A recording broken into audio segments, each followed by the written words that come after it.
Assalamualaikum warahmatullahi wabarakatuh.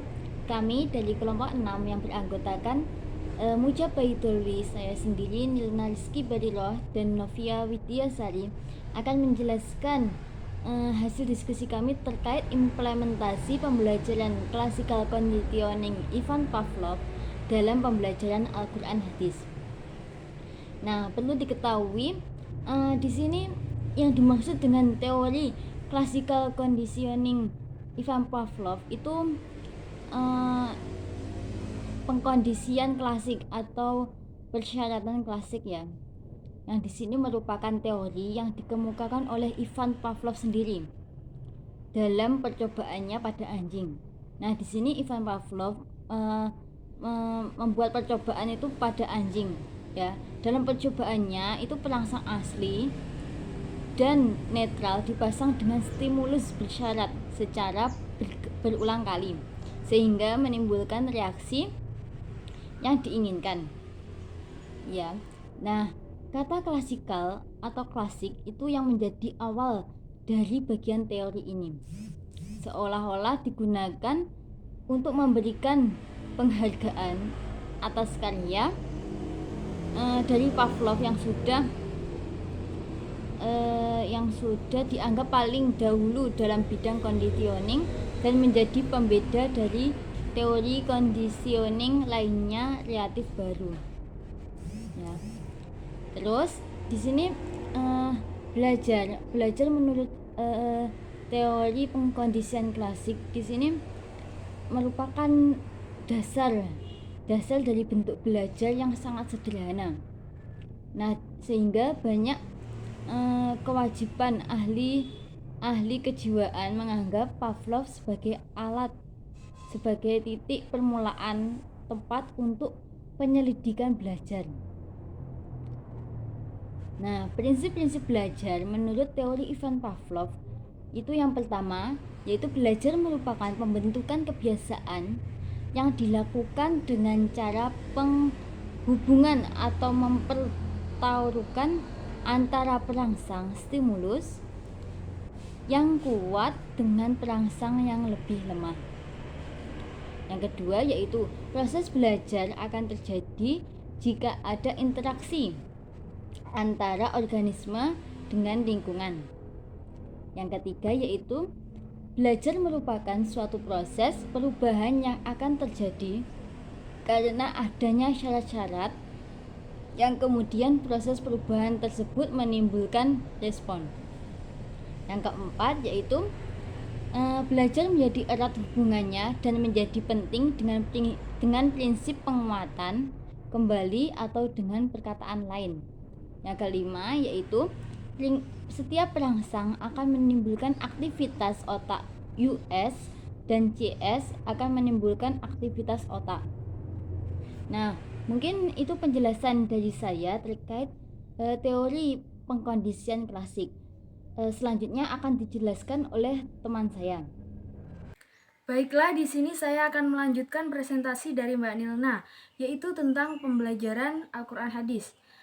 Yang pertama yaitu Al-Quran secara bahasa berarti bacaan atau yang dibaca, dan dalam bahasa Arab sendiri berasal dari kata qoro'a atau membaca.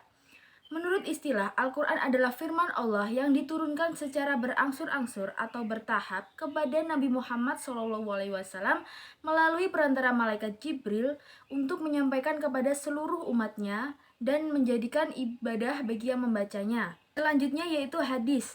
Hadis secara bahasa memiliki arti yaitu jadid atau baru dan juga bisa bermakna berita. Menurut istilah hadis adalah segala sesuatu yang disandarkan kepada Nabi Muhammad SAW, baik yang berupa ucapan, perbuatan, sifat-sifat, perilaku, dan juga takrir atau segala sesuatu yang dibiarkan, dipersilahkan, disetujui secara diam-diam oleh Nabi Muhammad SAW.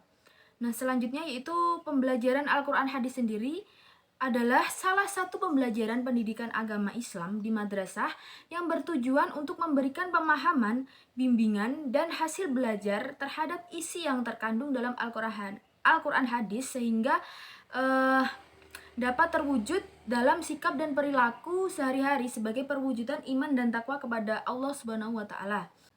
Nah, selanjutnya yaitu karakteristik materi Al-Quran Hadis.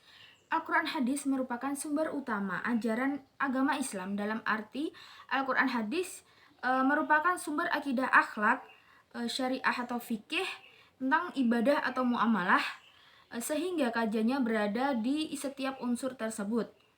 Nah, mata pelajaran Al-Quran Hadis sendiri di madrasah adalah salah satu mata pelajaran PAI yang menekankan pada kemampuan membaca dan menulis Al-Quran dan hadis dengan benar, serta hafalan terhadap surat-surat pendek dalam Al-Quran.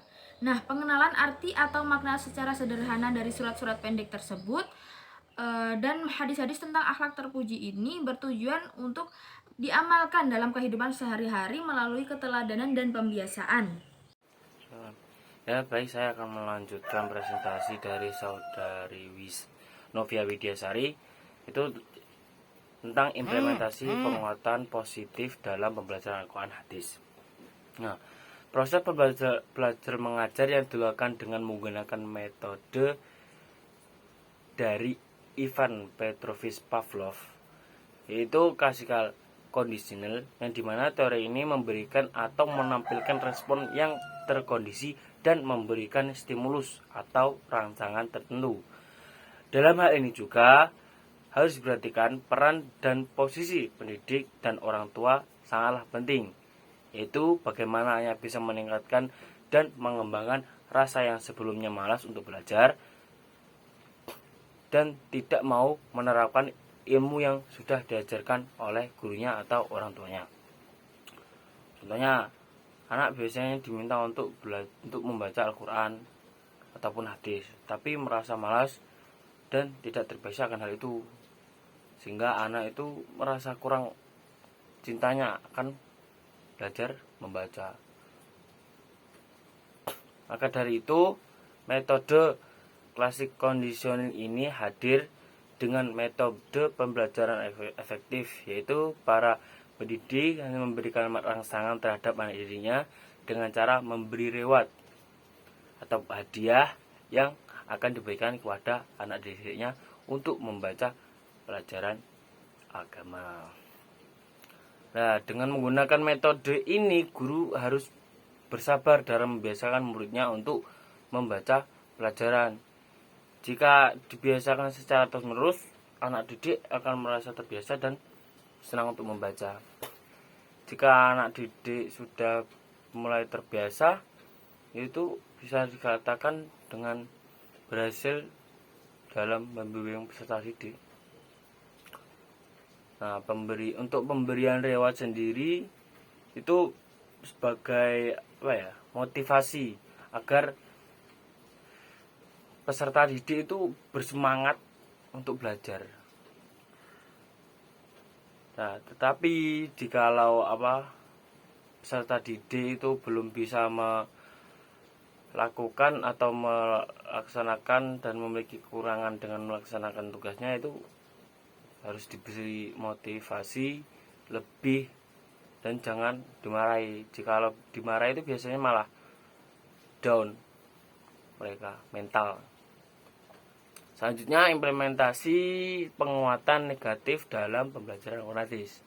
Nah, sikap atau tindakan yang dilakukan seorang guru yang dimana memberi penguatan pada siswa, yaitu dengan memberikan rewards dan juga punishment. Apa itu punishment? Punishment itu hukuman. Itu cara dalam pendidikan yang berfungsi sebagai motivasi siswa dalam proses pembelajaran. Seringkali siswa biasanya malas, bosan, kan karena pelajarannya itu saja. Nah, dalam proses belajar ini, punishment itu sebagai hukuman yang dimana pemberian hukuman yang berupa teguran atau pemberian tugas tambahan dan sebagainya. Akibat dari siswa itu tidak dapat memenuhi peraturan. Ya, punishment itu bisa juga tepat dalam untuk meningkatkan motivasi belajar untuk peserta didik, tapi kadang juga ya gimana ya, ya seperti itu. Misalnya mereka itu kalau kasihkan hadiah seperti lewat kata positif tadi, itu bisa termotivasi. Dan juga untuk diberi hukuman itu biasa mereka lebih semangat untuk menghindari hukuman tersebut, seperti itu. Mungkin itu yang dapat kelompok kami sampaikan, kurang lebihnya kami mohon maaf. Billahi taufiq wal hidayah wa ridho wa inayah. Wassalamualaikum warahmatullahi wabarakatuh.